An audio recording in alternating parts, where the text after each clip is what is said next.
Mistress Lys, Commander Aldin, it gives me great pleasure to formally welcome the city-state of Alamigo to the Eorzean Alliance. The pleasure is ours, Your Grace. I know I speak for all Alamegans when I say that we are glad of this chance to stand with our comrades of the Alliance. And we, for our part, are glad indeed to be able to welcome friends both old and new.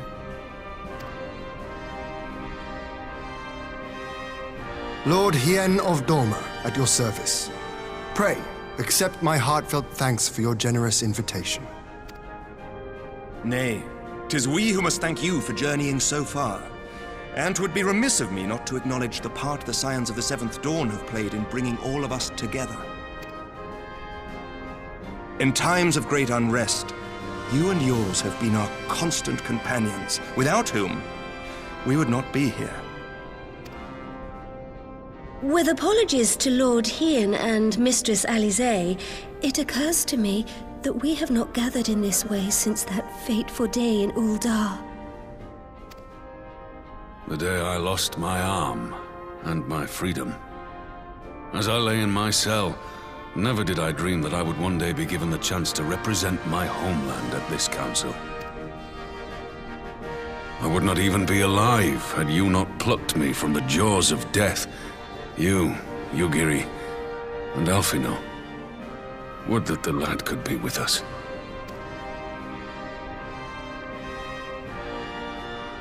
I too owe my presence here to Alphino, in so many ways. Until such time as he returns, I mean to carry on his good work as best I can.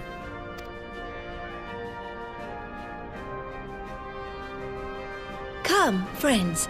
Let us leave the past in the past and turn our eyes to the future. My Lord Hien, pray, tell us how things stand in the East.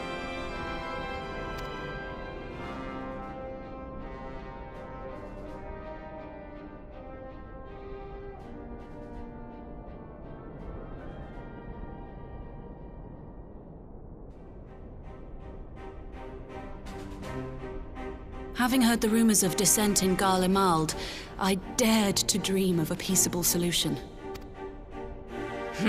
The Empire will not so easily change its ways.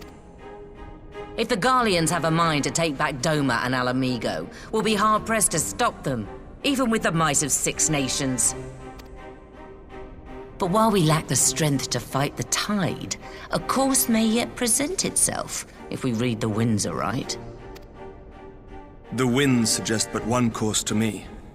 One which leads from the sea unto the river and thence to the source of all our woes. The Ascians. Indeed. All here have felt their blighted touch. It was the bringers of chaos who nurtured the Archbishop's tyrannical ambitions.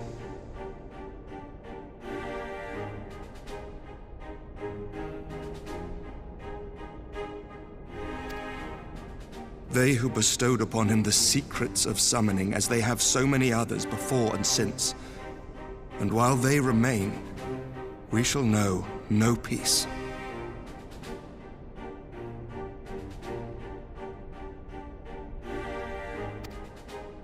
Our objective is clear. The question is how to achieve it. That our enemy parades about in Xenos' skin poses problems in itself, but ere we get to them, how are we to infiltrate the Empire and get close enough to strike?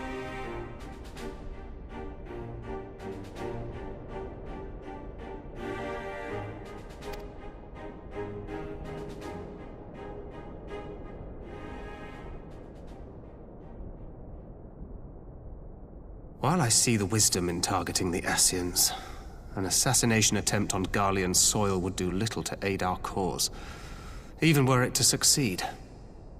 It's time we used our enemy's preferred tactic: subterfuge.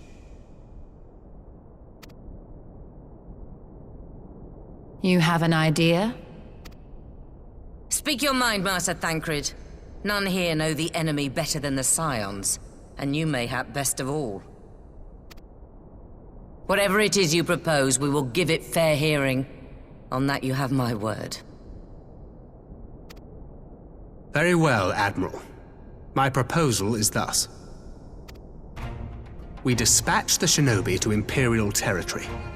There, they sow the rumor that the Crown Prince perished in the battle for Alamigo, and that the man parading around is in fact a corpse inhabited by a servant of darkness.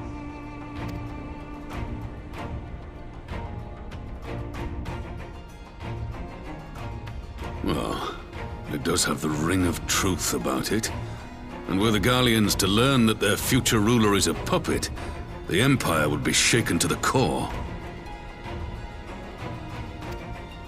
But at the risk of sounding stupid, would they actually believe such an unlikely story? I didn't. Ordinarily not. But prior to his miraculous recovery, rumors of Xenos' death had already begun to circulate around the Empire. Ultimately, however, what the masses believe is not our chief concern.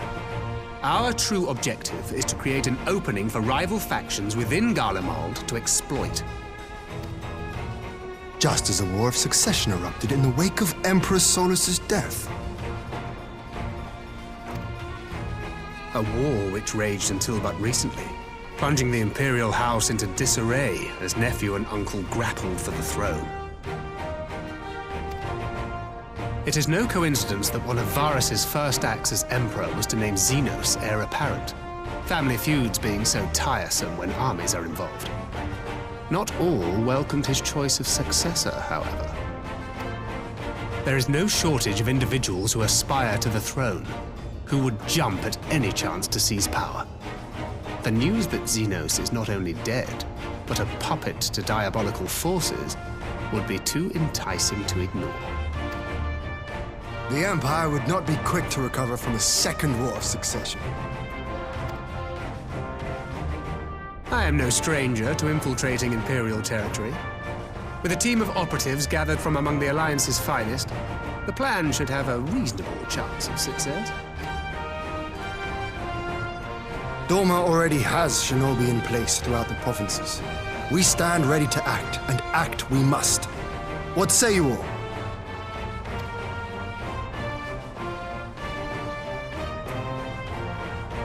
I'm for Master Thancred's proposal.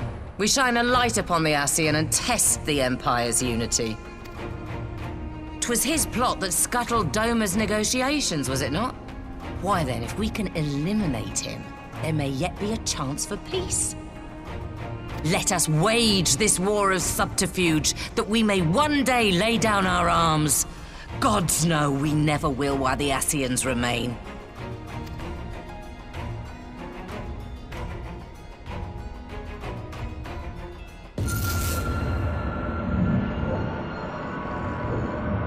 That way. Sorrow.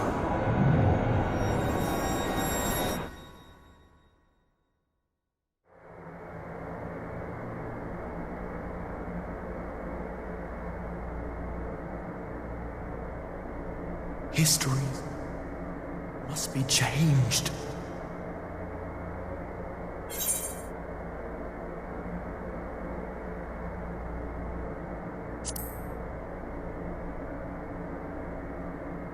Ahead looms a calamity. Ahead looms light, expunging all form and life. Twin dooms only you can forestall. Only you. What's the matter?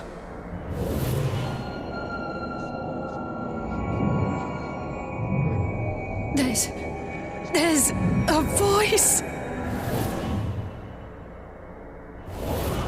Spies in our midst? Nay, I sense no such presence. Let expanse contract. Eon become instant. Throw wide the gates that we may pass.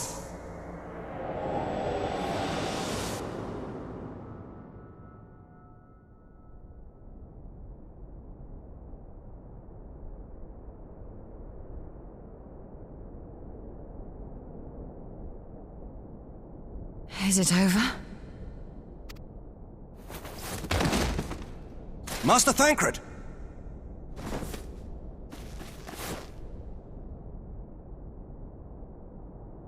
Self-offend.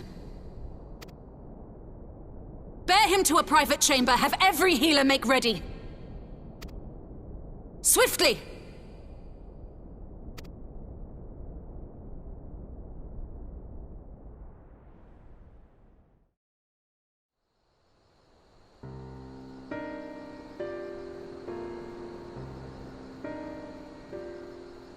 Master Thancred remains in slumber. Though his vital signs appear stable, he's unresponsive. What could have done this? And why just him and not the others? I'm afraid we could not identify the cause, my lady. Our examinations revealed no wounds, nor the presence of any poisonous substances. Gods, that only makes it worse. You're to let us know the moment there's any change, all right?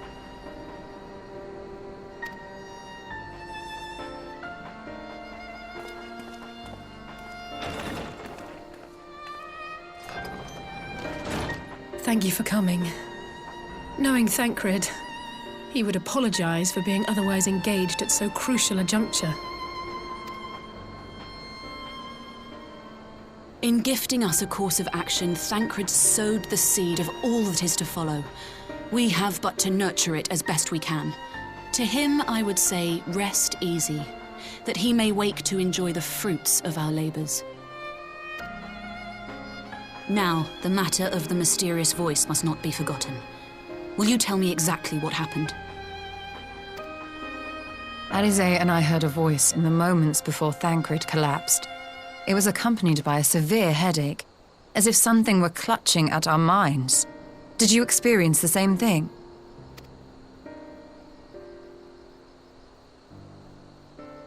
So, in between the voice and the pain, you felt as if you were somewhere else entirely?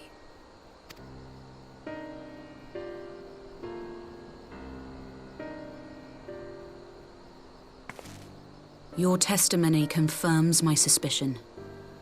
That which you experienced was, I believe, your soul being plucked from your flesh. Called. Called?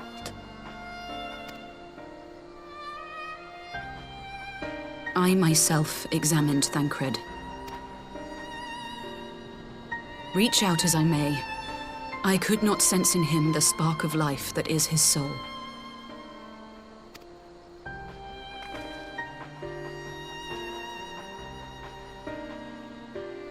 That Thancred alone was stricken so is likely due to his heightened sensitivity to the effects of ether, a consequence of his prior possession by the Ascian La Hebrea. The owner of the voice, whoever it may be, reached out to you, called your souls, and in so doing, caused you and yours such pain. But if that's true, where exactly are we being called to? I know not. Yet one thing is plain. Whoever waits for you on the other side is possessed of a power unlike any I have ever known.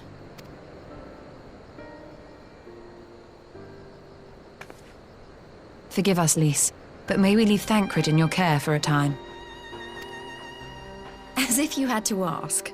I may not be a scion anymore, but I'm no less a friend. Don't worry. I'll see to it that Thancred's well looked after. Just focus on solving this mystery, all right? Thank you, Lys.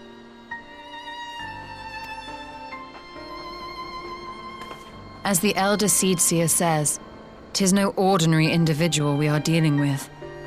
Nor can we discount the possibility of Ascian involvement. Whoever or whatever is behind this, the sooner we find out, the better.